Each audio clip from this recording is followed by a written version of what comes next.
Richard Dawkins is one of the people that managed to destroy religion with facts and logic. And the reason he managed to do it is that back then there wasn't censorship. Back then there wasn't the cancel culture you have now. Where if you say something offensive, you got a horde of people organizing on the Twitter trying to get you fired from your company. If that thing existed back then, Richard Dawkins wouldn't have managed to write any books because everything he wrote was considered to be highly offensive at the time. And it's funny enough that it wasn't the Christians which managed to cancel Richard Dawkins. It wasn't the Christian that put Richard Dawkins with one foot in his grave. No, it was the progressives, believe it or not. Because see, the problem is that Richard Dawkins is an atheist. So he doesn't believe in any religion. And he was a useful idiot for the progressive cause for quite a while, especially when he was talking against public schools that were teaching religion. He was telling that parents shouldn't indoctrinate their children into a religion. And whether you agree with this or not, he was useful, I guess. Until he started picking on Islam, which is a religion. You know, the atheist doesn't like a religion. Who would have thought? Are you shocked? Are you surprised yet? I mean, it took me by a gasp when I realized that Richard Dawkins doesn't like Islam. So this is how it works with the progressive stack. Like, you can agree on 99.9% of the progressives' issues. But the moment you deviate even a little bit, the moment you're guilty of even a tiny amount of wrong thing, they will come after you. And that's what happened. It wasn't the Christians that canceled Richard Dawkins. It was the progressives. It was because he spoke against this. It wasn't even Muslims, believe it or not. No. It was fellow atheists that didn't appreciate the fact that he is criticizing other religions besides Christianity.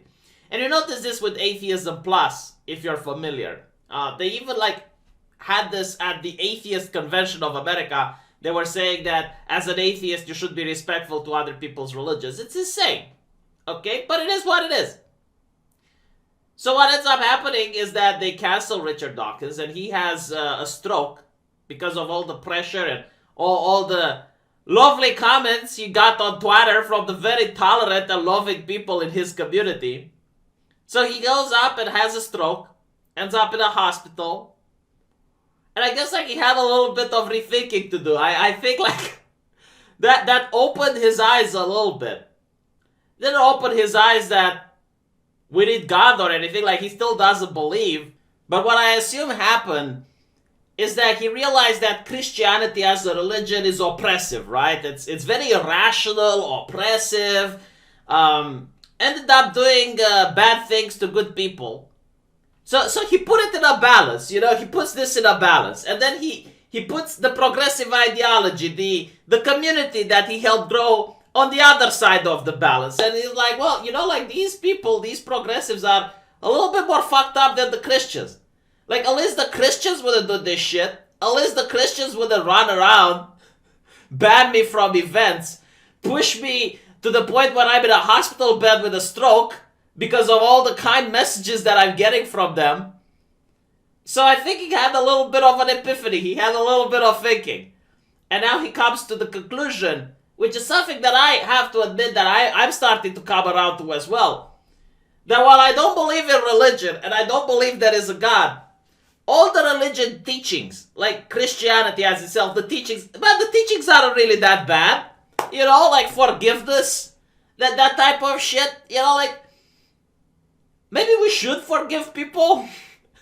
And the idea that there are going to be people out there which, unlike me, they need to believe in something. They need to feel like they're part of a greater good, that they're part of some movement that brings some good to the world. They need that. They desperately need that. And if you don't have Christianity, they're going to take other things, like Marxism, or other religions.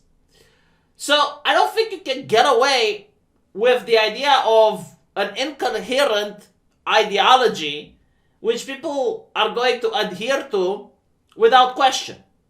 I don't think you can get rid of that. And I think like maybe Christianity is the lesser evil. Like rather than Marxism, I would rather have people be Christians. I mean, the Westboro Baptist Church at least didn't push a guy with an aneurysm in a hospital. You know, at least they didn't do that. I'm just saying, you know, at least they didn't end up ruining someone's livelihood, try to get someone in the streets. And I think like the Westboro Baptist Church is the worst example that you can think of Western Christianity in current year. I mean, if you go back to the witch burnings, maybe you have a point.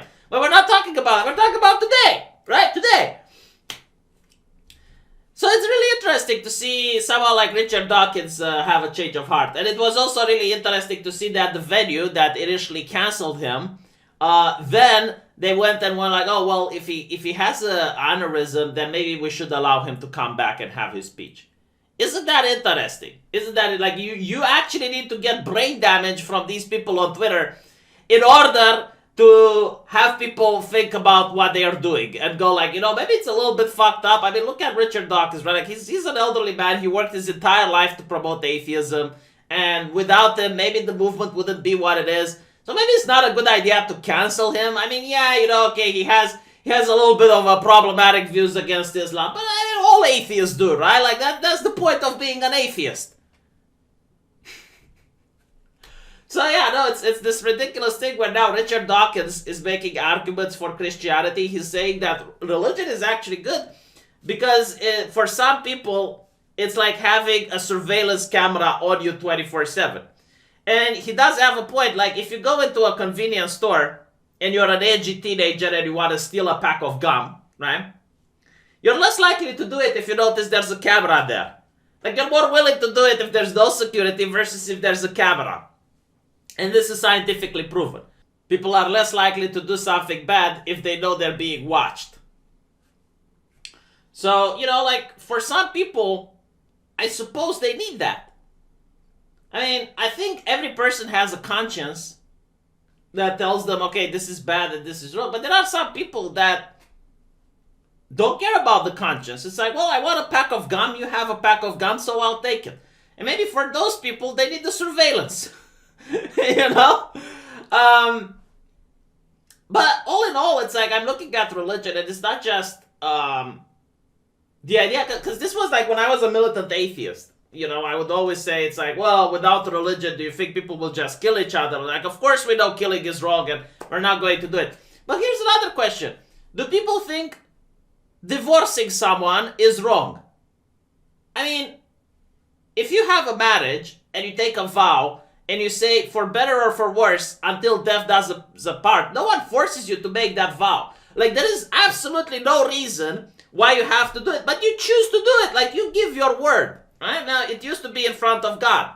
And a lot of religious folk, whenever they had problems in their marriages, they would be like, well, let's work it out because we made a promise against the Almighty, you know? Nowadays, it's not like that. I think like the divorce rate was 50% or some shit in America. It's like as religion is dropping, divorces go up. And divorces aren't a good thing. Like there's children in these marriages that are often suffering. And I'm not, just before people go, it's like, oh, but what about domestic violence? We're not talking about that, okay? We're talking about just a couple that unilaterally decided to be together and they took a vow and then they got bored of the relationship. They just got bored of each other. So no cheating, no domestic, but no. Just like they got bored. You know, like you see in Hollywood time and time again. Don't you think religion has a positive connotation into making that not happen? You know, like I'm just saying, like religion does do a lot of things that we took for granted in society. This is just one example. There's plenty of it that I could go on and on. But like, you know, someone like Lactasia, if you know who I mean. Like Google Lactasia and you'll see, at least Jesus would frown upon that. You know, like what I'm saying is that there were certain things in society that we didn't know that religion is at least keeping them in check. The divorce rate, for example. And by the way, there are studies that show that children who come from single parents are more likely to do bad things, to be involved in juvenile delinquency. That doesn't mean that a single parent cannot raise a kid. But psychologically speaking, the best way to raise a kid is by two people. You know, like having two incomes in the family. It's even logical. Like, you don't even need a guy in a lab coat to explain why this is. Having two incomes in the family means you have more money to get that kid the best education. Having two people in the family means that the kid is going to be under adult supervision more times than not, so that when he wants to do something that's not okay, he gets punished, or he gets someone to have a talk with him. If one parent is tired and one parent is busy, then the other parent can step in. So obviously, like it's duh that two people are better than one. Now, I'm not saying that, again, just if you have a house with a single parent, it's impossible to raise a kid. No, like a lot of people do it. However, it's not the most optimal way. So if you could avoid having a big number of divorce, and you would keep families together so the kids don't suffer, because at the end of the day, that's also an important thing. Like, look, with the lack of religion and the lack of morality, it's almost like the family is for 100% the pleasure of the adults, and the kids aren't even in the picture anymore, as if they're like something extra, like a little bit of an extra baggage, because it's all about me, the pleasure of the self. It's, yeah, I mean, again, I don't believe in God. And I don't think I will ever be able to believe in God. But I do believe that Christianity, at least some forms of it, not all of it, was written by people before me, was written by people that believed in this. And some of their teachings are good, man. Like, I can't say that all of the teachings are bad and just completely dismissed it. People used to live and create entire societies based on these principles.